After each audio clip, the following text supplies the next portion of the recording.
All right, I think we can get started. So good morning and good afternoon, everyone. I am Nagashri Manwatkar. I am a board member at Women in Cleantech and a chairwoman of the Entrepreneurship Committee. I see a lot of familiar folks from previous workshop sessions. And so welcome again to today's workshop. I will begin with introducing Women in Cleantech.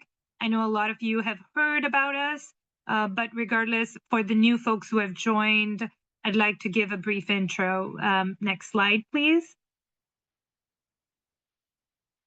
Yeah, so for those who don't know about Women in Clean Tech, we are a nonprofit that is global. We have presence here in the Bay Area. We have a chapter here in San Francisco, in Los Angeles, New York, and a European chapter. We thrive on 4 pillars in bringing parity for women in clean tech and sustainability, in helping create events that help women network and create connections, as well as bring thought leaders to our events so that we can share our views and opinions on topics that are ongoing. The Entrepreneurship Committee is within the Women in Clean Tech. We are also thriving on the same 4 pillars, supporting women founders to find parity and driving local women entrepreneurs to succeed. We have our annual pitch competition that happens during SF Climate Week, and that was hugely successful this year. But at the end of the pitch competition, I asked the question, and so what? Like, if you have a person who has won the pitch competition, what does that mean? And I asked the VCs and the women founders what they needed. The VCs said that for the women to be in the top 50% of investable bracket, they really need to hone in on their founder mindset and kind of elevate all their knowledge that is to be a founder. And then the women entrepreneurs that I interviewed, they said they wanted a forum, a community where they can talk with each other and connect and share stories. And lo and behold, we founded the FoundHER series. This is a pilot, and what that we're testing. And so far, the response has been incredible. And if we go to the next slide, the program. Sarah, okay. Yeah, so the format of the program that we have set up is a hands-on workshop. As some of you have attended will know that we've had workshop on cap tables, on legal 101, on branding, on Sarah, who's here. She spoke about digital marketing last time. And so the workshop is followed up by an office hour where we take a deep dive and get you guys to unmute and ask questions. So it has been hugely successful so far, and we will culminate with a happy hour next Friday. Next slide. Yeah, so far we've had 4 successful workshops, and today we have an incredible session by Rasa on building confidence in pitches and leadership presence. And I will hand over to her in a little bit. But I encourage you guys, if you are in the Bay Area or if you're traveling to the Bay Area next week on October 24th, we have an in-person happy hour at Trellis, and I will be happy to share the link of the event in the chat shortly. Next slide, please. What I want to highlight here are these incredible speakers and women. I met Elena through one of the founders who pitched at the pitch competition, Helene, and she said, you should meet Elena, she's incredible. And I met her and we started talking about this founder series. But what I want to highlight from these women is not only have they had a full breadth of corporate career, but they have all also started their own entrepreneurial journey and are focused on supporting women founders to succeed. So I'm super excited to bring everyone to this forum. Next slide. Next. Yeah, and today I'd like to start with introducing myself. I'm Nagashree, as I mentioned. I'm a board member at Women in Cleantech. I am a founder myself of Gaia Force, a nonprofit that's focused on helping young professionals and climate pivoters to land their dream climate job. Prior to this, I've helped clean tech and sustainable building industry to scale their business and operations. And I have found this incredible community at Women in Clean Tech, and I'm thriving here. So I welcome you guys to join us. Next slide. With that, I will hand it over to Rasa for her to begin the workshop. Welcome, Rasa. Oh, thank you, Nagashree. Appreciate it. And thank you for being here and taking time today. And we talked today about energetics of pitching, money, and negotiation. And Sarah, if you could go to the next slide. I'll share a little bit about myself, but I wanted to kick it off that your energy is the first thing that people feel before you say a word. Literally every pitch is an energetic exchange, because everything is energy, right? Like this iPhone is actually energy. It just appears to be in form. We are energy. Our thoughts, our beliefs, our emotions have a frequency, and a very strong one.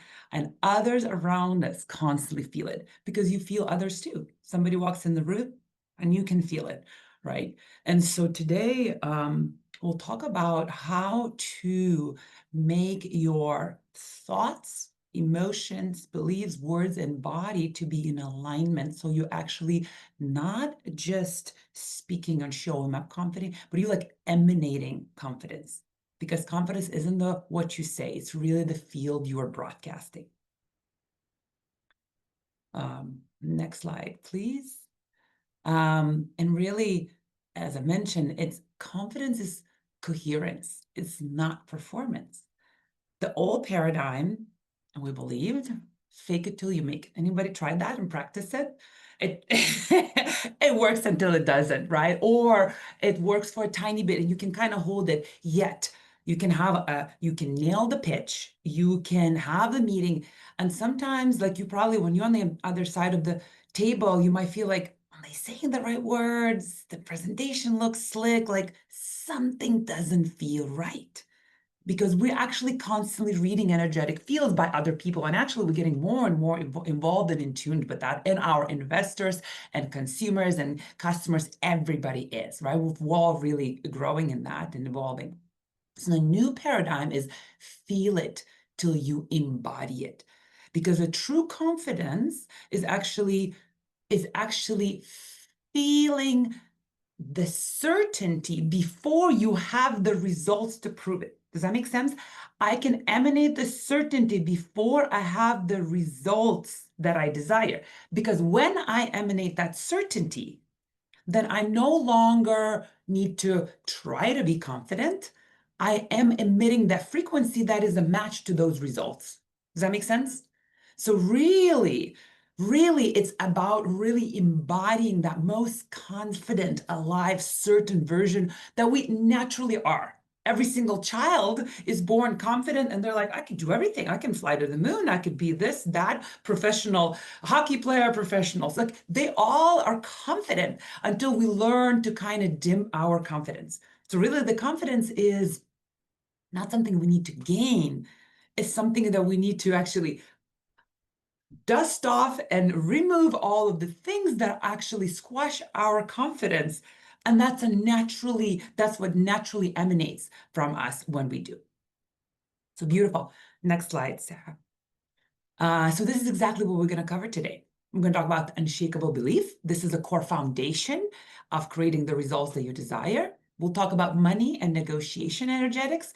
We'll talk about how to move those invisible blocks that are underneath, that are really tugging at us not generating the results that we desire. And then if we'll have some time, I'll share an energetic reset tool, and then we'll have some time for a Q&A. Does that sound good? So before we get into the topics, let me share a little bit about myself. You can do the next slide, Sarah. I came to the US at the age of 18 with $100. I'm originally from Lithuania. And it was a long story how I got there. It is really beautiful, but we'll leave that for another time. And I really wanted to study psychology and human potential, but I ended up studying finance because I thought that would be a much easier path for me to get a green card after the graduation, which it was. And so I entered the field of consulting, and I did that for the next 15 years. I valued hundreds of companies from startups to unicorns, assessing the value and what drives the value. And then advised other founders and women founders around what helps to increase the value of their companies. And I always enjoy speaking around passion, purpose, prosperity, and wealth. And 15 years in finance, I always still had this feeling that I really wanted to go and work around financial freedom, around human potential, around personal development. So that always was still coming through. And as I wanted to leave my career, what I found that I started to have a lot of fears.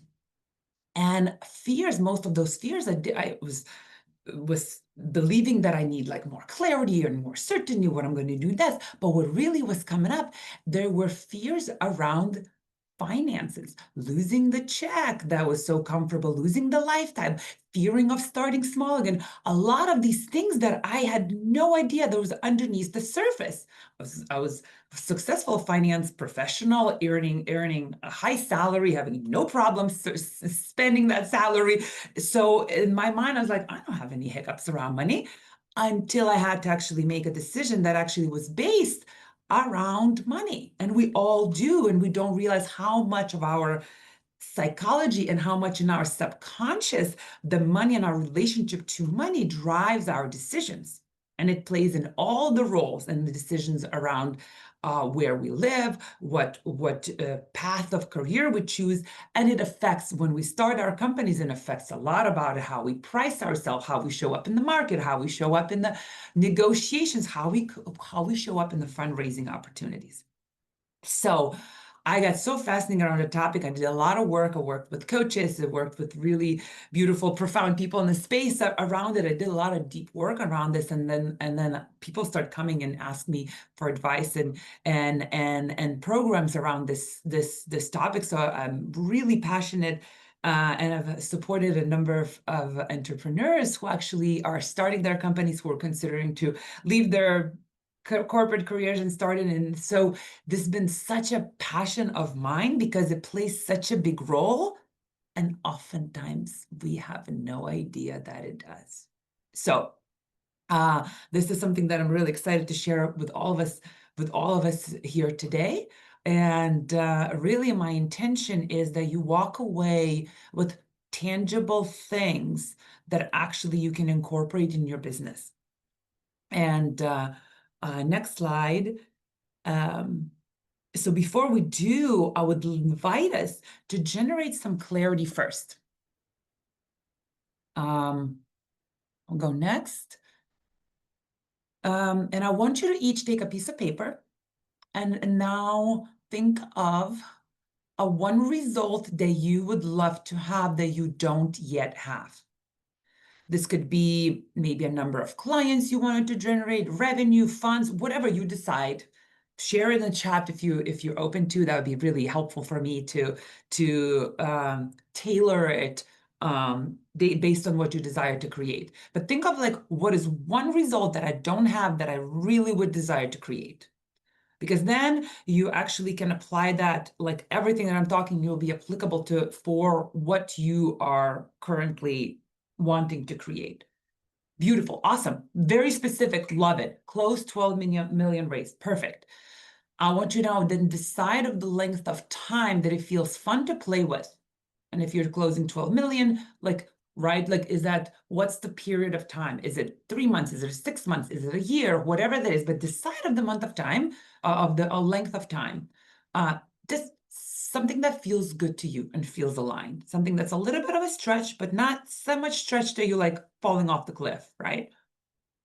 Non-toxic clients that help me achieve a six-figure income to support my family. Beautiful, right? So I want to say I want an align, like when we say even like we want a non-toxic clients, but it would say I want a fun clients to work with, or exciting clients, or right. That's exactly what my next question is. What kind of client investor would I love? Beautiful. Deb says one new certification training. Beautiful. So next, if yours are around raise 8 million in 4 months, beautiful, perfect. Okay. Now what I want you to tune into, what kind of investor or client would I love?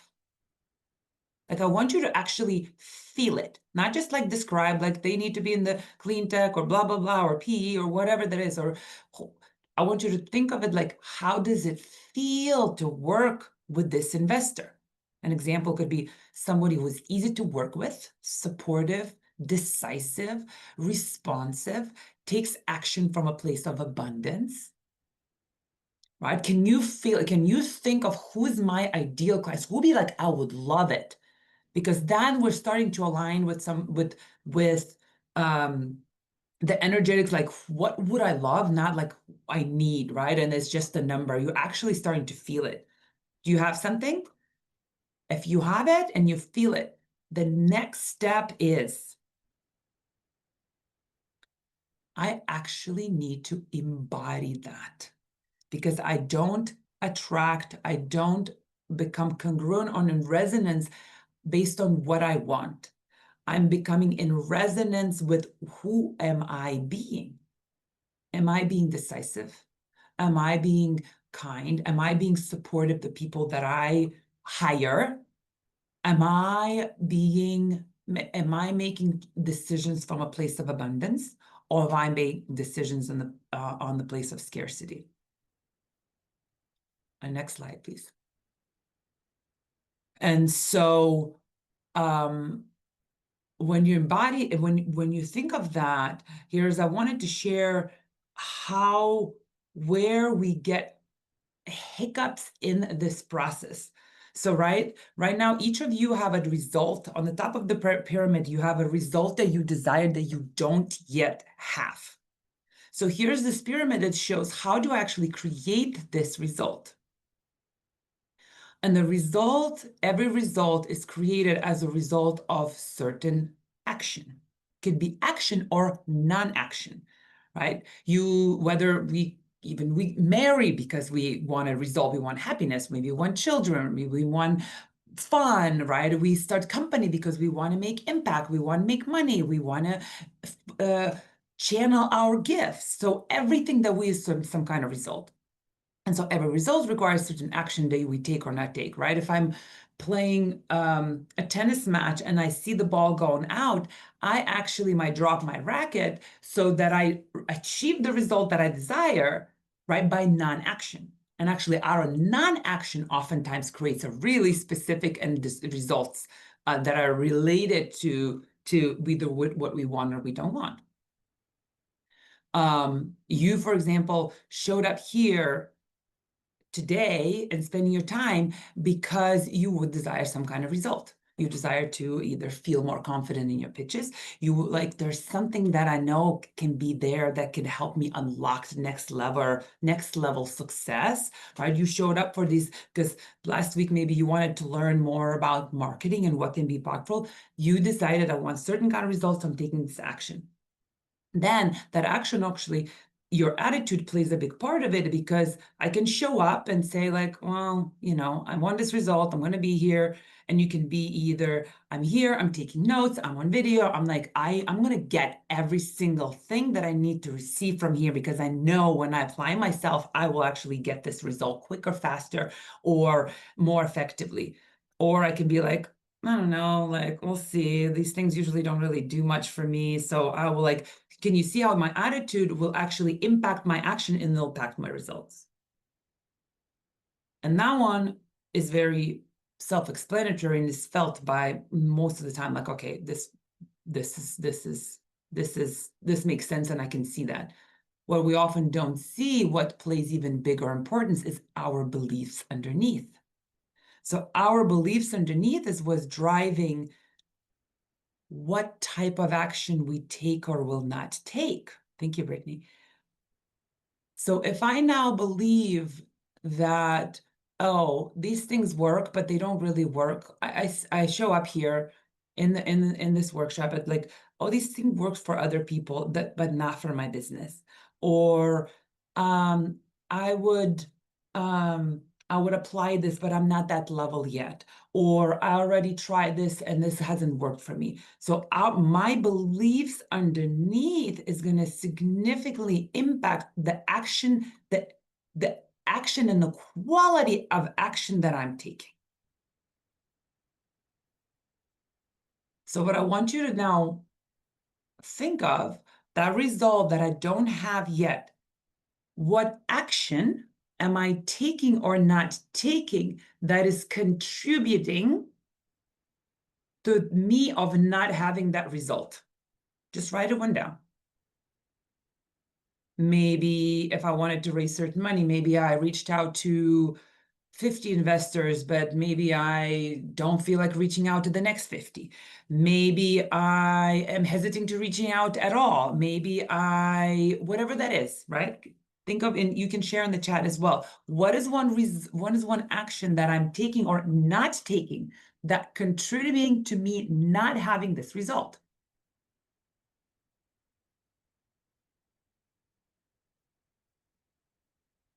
And then I want you to think about the belief underneath that is impacting or influencing of me taking or not taking this action. Maybe my belief is like, oh, these investors never respond, or I need to get to this next level for them to get to respond. Or maybe I can say, well, the environment right now is not conducive for fundraising. Maybe I have a belief is, oh, I need to get something or accomplish something before I can be doing this. All those things. Yes. Beautiful, Zara. Thank you. So I want you like write it down, because this is what's driving not whether I take or not take the action. It's the quality of that action. And by the way, when I'm in the conversations that matter, consider that the other side can sense all of that. I cannot see it. That's why it's below the line. I cannot see it yet. I can sense it, that there's something is off. So when I work with people, actually, founders or professionals, this is where majority of work happens, is actually uncovering these beliefs and rewiring them to where they are not interfering with actually how I'm feeling and marching towards my goal.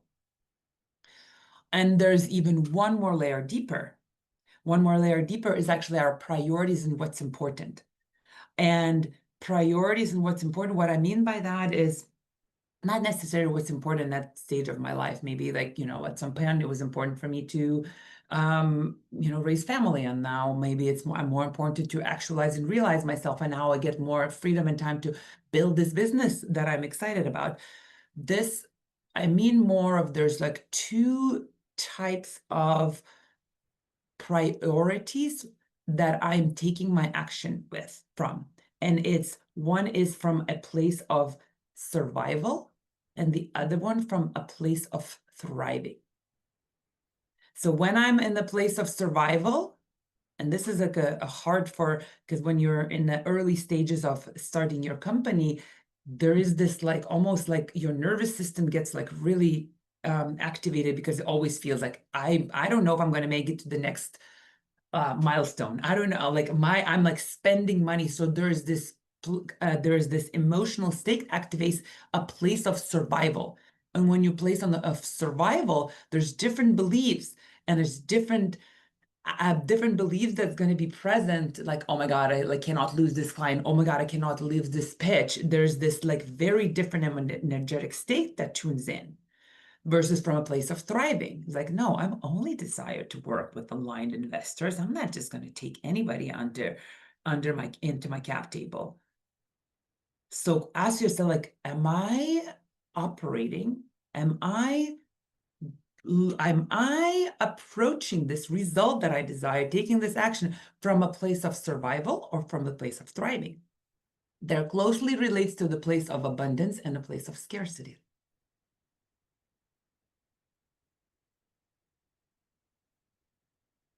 And then there's even next layer. And in that next layer, the reason why it doesn't have anything underneath, because it's what I call it space. It's the time to sit down and quiet your mind to see all of that's happening, to see where I get stuck. Am I just get stuck in the very top of the pyramid? Action, action, action, action, doing from the same place? Am I actually looking into the beliefs? I'm actually tuning into my nervous system. It's this space is the meditation. It's the quietude. It's your connection to source, the divine. It's even you're here taking your time right here to actually see like, oh, this is where I actually get stuck. And this is where all this beautiful work is. Next slide. And if you see this pyramid actually very similarly related to this, you've probably seen this pyramid, conscious versus unconscious mind. Your conscious is the 5%. That's willpower. That's all your action. Willpower, logical thinking, critical thinking, short-term memory. All of your subconscious is what's driving all of what we do, because that's where our beliefs around money, confidence, what other people think of me, how qualified I am to do this, how worthy I am to do this. It's where our fears, emotions, intuition, self-image lies. So all of the work around confidence is like, if there is bugs and things and stuff that I don't even know, this is how they're impacting it. And then I'm trying to fix it all by willpower, critical and logical thinking. Next slide. And really our subconscious is, if you see, have a video, it's like, it works, our conscious, I was like, is 27,000 times slower than our unconscious. So it moves so quickly underneath that we don't even notice that these beliefs are there. But that's where actually, well, all the work. And one of the big pieces that's underneath is our beliefs around money. Next.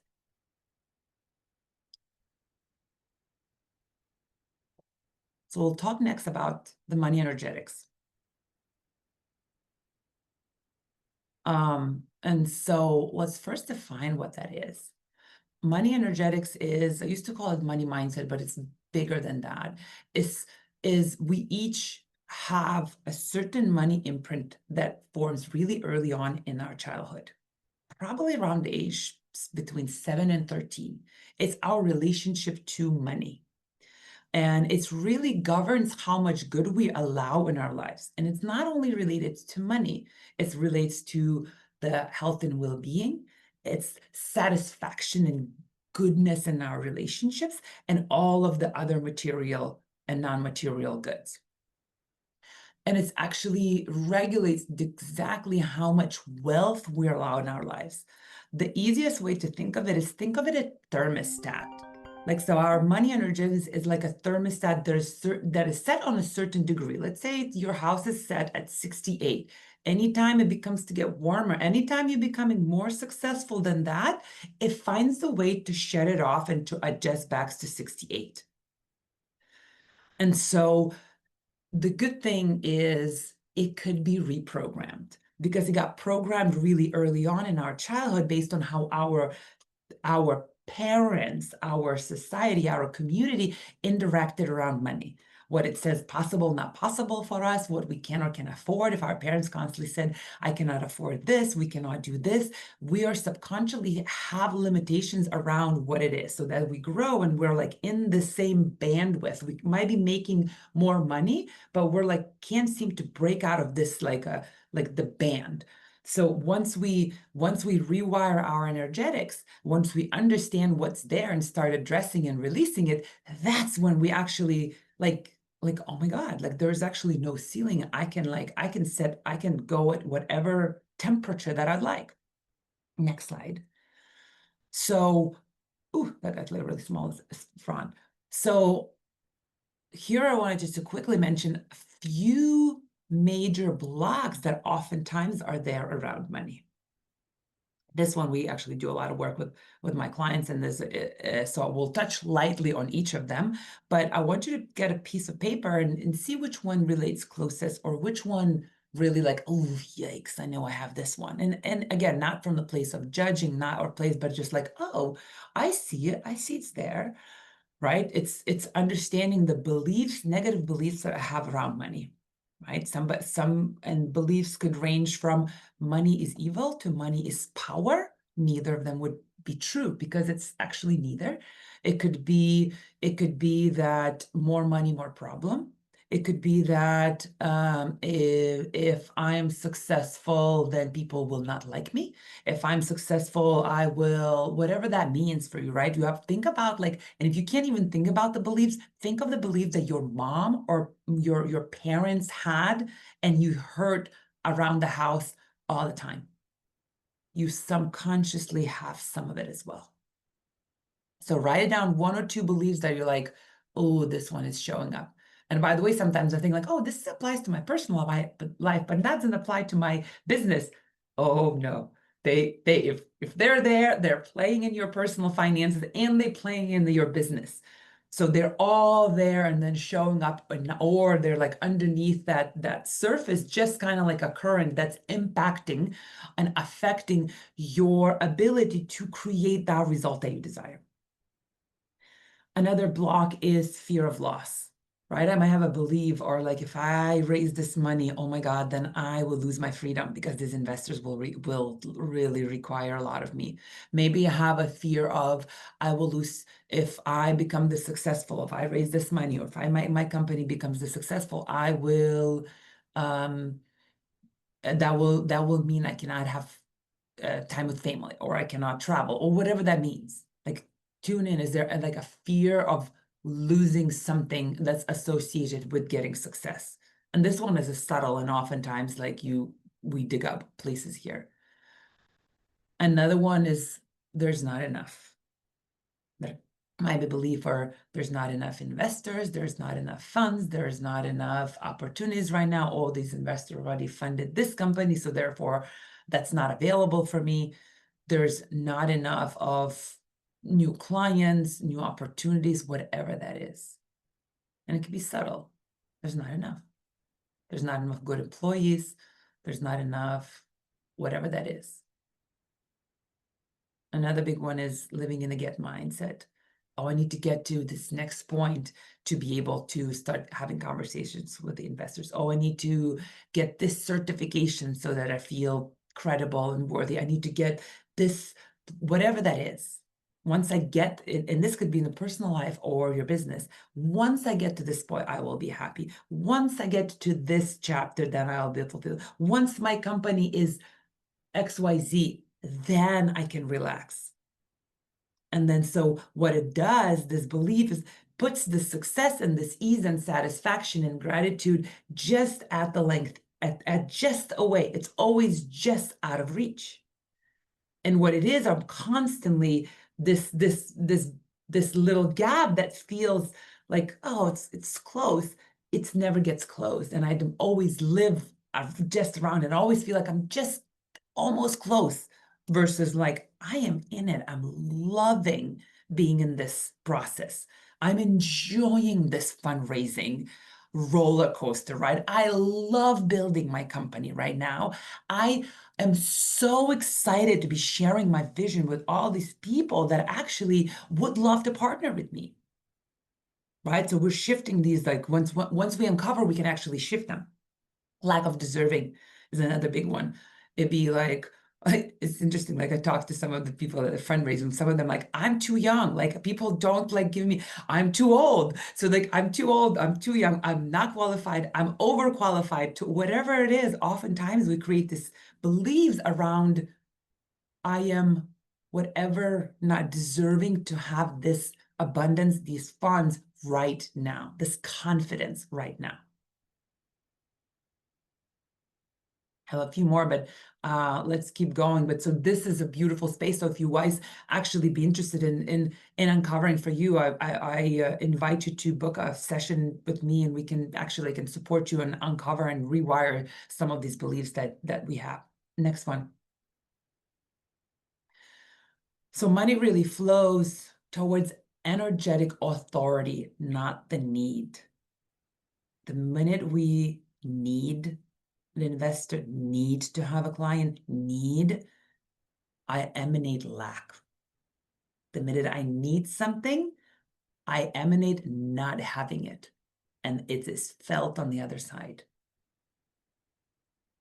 And so that's the work is still required. How do I be content and trusting that this is in alignment, this is coming, and I am already creating that, but I don't need this, because when I do, there's like energetic pull, and what it does on the other side, it creates immediate it creates immediate resistance, and is subconscious and very subtle. Right? And it's the same around negotiation, is actually a co-creation, not persuasion. Because the minute I'm trying to persuade somebody to invest in my company, to join this, to whatever, what it is I am proving. Anytime I'm proving that I'm emanating of not deserving or not feeling worthy or not feeling, it is I'm already like not of an alignment with it. Right? Like reframe could be, instead of I hope they'll invest, it's reframing, I'm inviting aligned partners into a shared vision. Can you see one is like hoping, the other one is a certainty? Next slide. Because what confidence frequency represents is actually us moving up the frequency scale, right? Because every emotion holds a vibration. So we move from, and it's normal to actually experience all of this, but here's the goal, right? I could feel, let's say I wanted to raise, somebody was saying, like I said, I'm raising $8 million, and I'm like, fear, I'm like, holy cow, that's a lot of money. Like, I'm like, I'm asking, I don't know, I'm not, all the emotions, so I have fear, right? Then I move to, and I'm saying that whoever says that you're that, but I'm just using that as an example. Then there is uncertainty. I'm like, okay, I'm not in fear, but I'm like, I'm not sure that's gonna work. Like, right? There's an energy. And then we move to neutrality, and I'm like, well, I'm just doing this. We'll see what happens, right? There's not like a negative charge. There's not like a small negative charge. I'm just at the neutral. Then I go into hope. Hope is a higher frequency. It's higher certainty. I'm like, well, I'm hopeful. I'm hopeful. There's like, can you see, like, I'm a little bit, I'm positive. I'm in the positive, but not too high in a positive. It's just, I'm hopeful. Then I'm trusting. Trusting is like higher. It's higher. I'm like, okay, I trust this. Then I'm in pulling higher power, higher source, because I don't know. I trust. I'm like emanating from a very bigger, higher source place. And then I go into knowing. I don't just trust, I know this is happening. I'm creating this. This is what I'm meant to be doing. Can you see how you pull your own knowing, your own trust, faith, hope, all of that, and you're pulling what we talked about, the bottom part of me, like the higher level support for myself. And as I am actually emanating knowing, I already raised $8 million. It's done. As just who is on the cap table, that's part of this. And I'm choosing those people, by the way. That's when I become a match to overflow. Because you don't really pitch ideas, you transmit certainty. And next slide. Right? Because then that result that you desire, that you don't yet have, picture that you already do. And who do you need to be? Who is that version of you that already had that result? You must be that, not pretend, but feel it, like really connect. How does she think? How does she walk? How does she talk? What does she dream about? What does she read? Who does she hangs out with? Because when you embody that part that already has, how would you walk? You already have this 8 million. Your head up high, your shoulders back, you walk up with a smile, you're like, holy cow, done. And from that place, you take the action. And next slide. So question, how you embody that version of you, that already have that result. What is that one action that is scary as hell right now that you know will help to create that result? Write that down. Whatever the first idea, whatever the first name, first action, first thing that came to your mind, write it down. Am I willing to do it?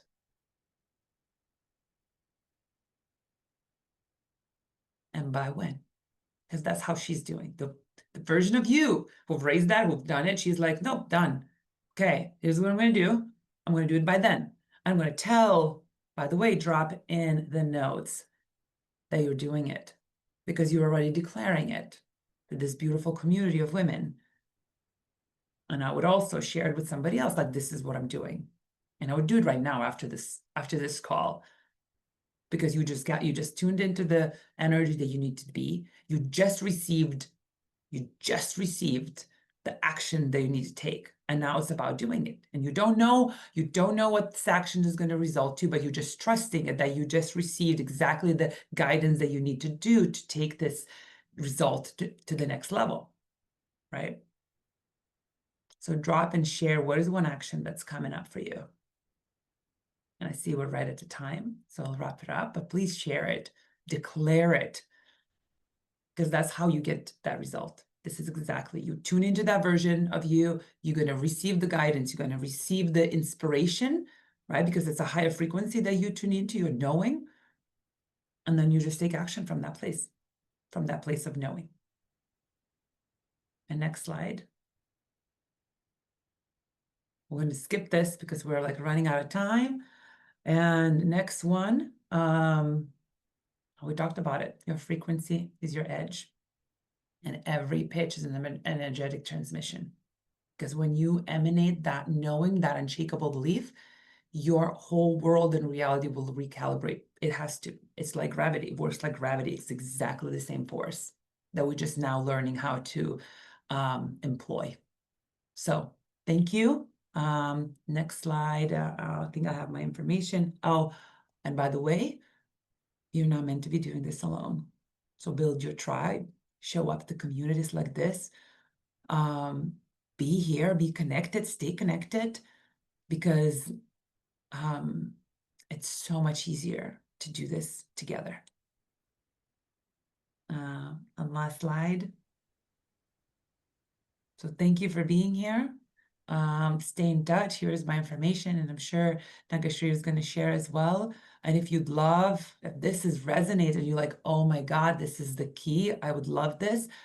I'm offering to this amazing group of women a free 30-minute strategy session just with me, one-on-one, to get you unlocked to what is that. And again, this one session will be really powerful, and you don't need to do anything else after that. If you feel to, you can, but it's just will be a really beautiful gift for you and your journey in your company. So thank you for being here today. What a pleasure to be with all of you, and go out there and make all these amazing things and create all these amazing results, because it's already done.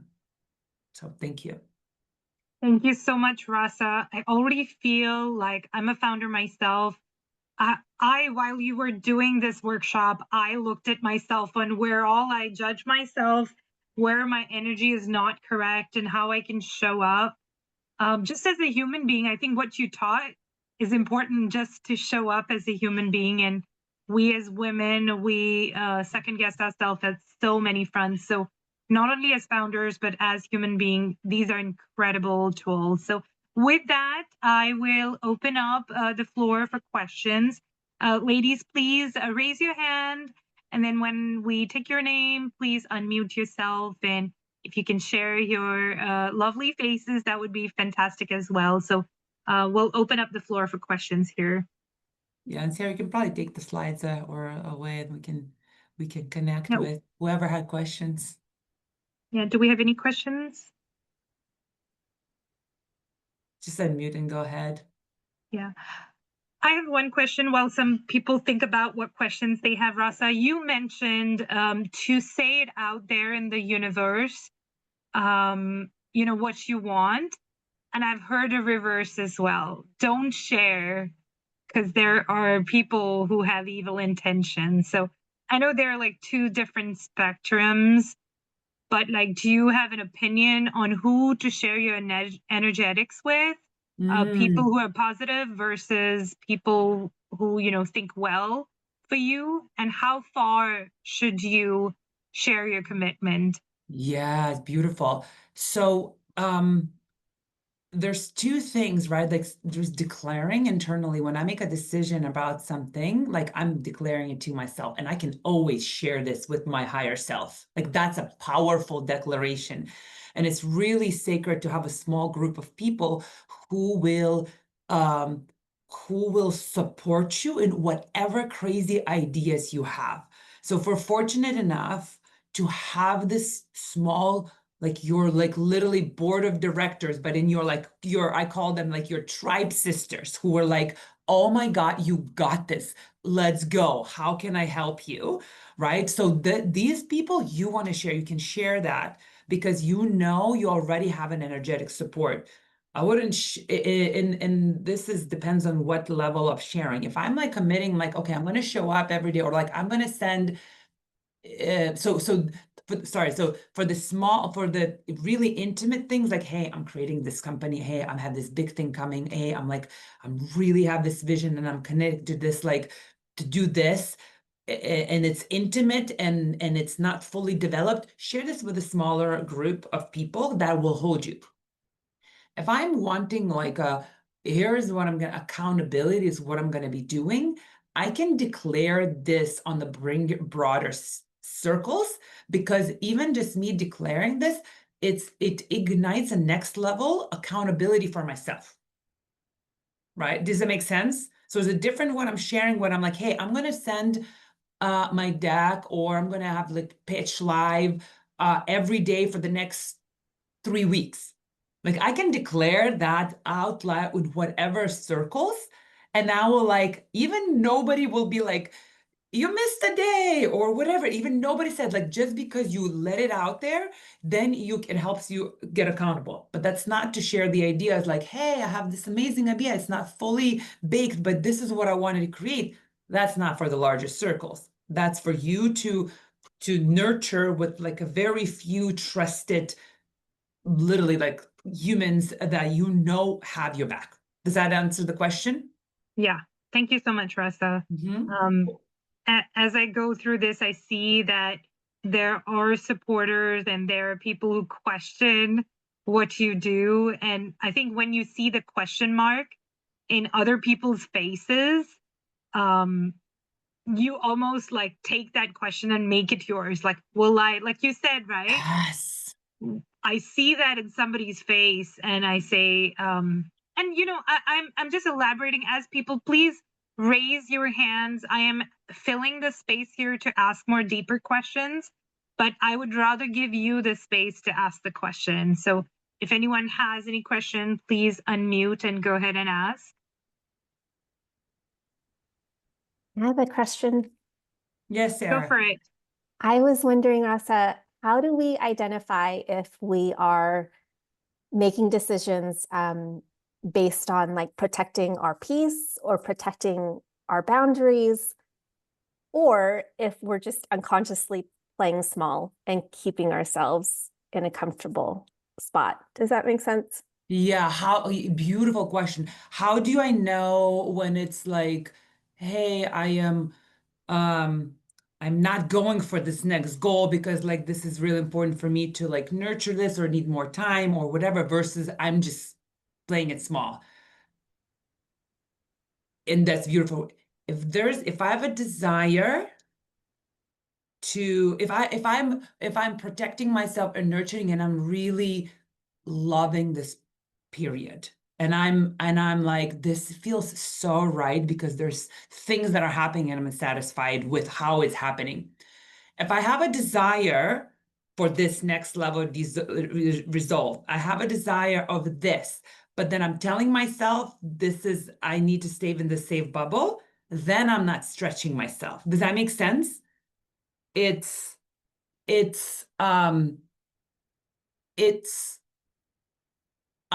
it's tuning into, and this is like a beautiful exercise, because you will know when you are playing small, because by doing this, it feels comfortable, but you know, like are being called to break through that. Because there's times we're not always meant to be in the harvesting season. Like that's a masculine energy where you like produce, always grow. That is not the way. There's a seasons. There's a winter season when we nurture and we need to go in our cocoon and we need to tune in and we need to fertilize the soil. We need to plant the seeds, and we go inwards. There's a season where you just like want to wrap yourself in, is like, this is I'm replenishing the ground. And there's a season to plant seeds, there's a season to harvest, and this is and and it's like allowing yourself to move through them and know that you don't always have to be producing, but knowing that, like, okay, I feel myself coming out. This is the energy that is inviting me to step out of my comfort zone and play a bigger game. And this is the inner work, and that's the feminine way of really tuning in the rhythms of your cycles, of your seasons of life, of seasons of your business. Right? Our business goes through this, and we can always like, oh no, it's always have to be go, go, go, go, go. No, it's actually like, hey, I've moved through this. I learned here, and that feels like, it feels like it's asking for me to reshape how I look at it. It's asking me to look how I want my day to look like, how I want to feel throughout my day. How do I want it to, like, does it feel good for me to have a small and mighty team? Or do I really like, or do I want it to grow? And like, it's different things that I need to look into. And it ultimate question that I encourage everybody to ask, not what I should, what I need, but is, what would I love? What would I love? Because when I ask, what would I love? You'll get the feeling. And if you're not sure, think about this next thing that you desire, tune into, and then you feel contraction, you feel like, no, that's not it. And if you feel like expansion and like nervousness, I'm like, I'm nervous, I don't know if I can do it, but like, I feel excitement, then yes, go for it. Do you see what I'm saying? Your body holds all the codes. You tune into your body, it will know. You feel contraction, cut it off. You feel expansion, excitement, even of nervousness, yep, lean into it. Does that answer your question? I love that. Yes, thank you. It reminds me of times when I'm scared, and I know that that's like a stop sign to not go further. And then there's other times where I'm scare-sighted, which is I'm a little bit scared and I'm a little bit excited. Yes. So then that's more of a green. Yeah. Yes, yes. Thank It you. has to be, there's a thread of excitement has to happen. Nervousness and fear actually is exactly the same feeling. It's the label that we put in. Because the nervousness and excitement has the same physical, actually, energetics in our body, but how we label it. So it's like, if I'm like before a big game, right? I play volleyball professionally. So if I'm before a big game, I'm like nervous and I'm excited. And whatever I label it, that's what I feed into. So that I'm like, oh, I'm excited. I'm like, let's put on some music. I'm excited. Like, let's channel this energy. So it's the same, right? Like what I label in my mind is what I'm continuously feeding it. And then it just transmutes into the action too. So scared is okay. Being not scared is not right. It's okay to feel fear, but in our beliefs, we want our beliefs to be louder than that fear. Does that make sense? Yeah. Thank you. Thank you so much, you. ladies. We're almost about time here. I want to remind you all that we have office hours with Rasa on Friday. So that will be a more intimate session. We will not be recording, so you can come there and ask your personalized questions with Rasa. And she has also offered up 30 minutes of her free consultation time. So please make use of that. Sarah, if we can move to the next slide. I'd love to bring forward some upcoming events at Women in Cleantech. We have a virtual panel for how to integrate EVs into the grid. If you're in the LA area, we have a hike in person on October 19th. And I can't stress more, if you're in the Bay Area or traveling to Bay Area, please come and join us for the happy hour at Trellis Co-working Space.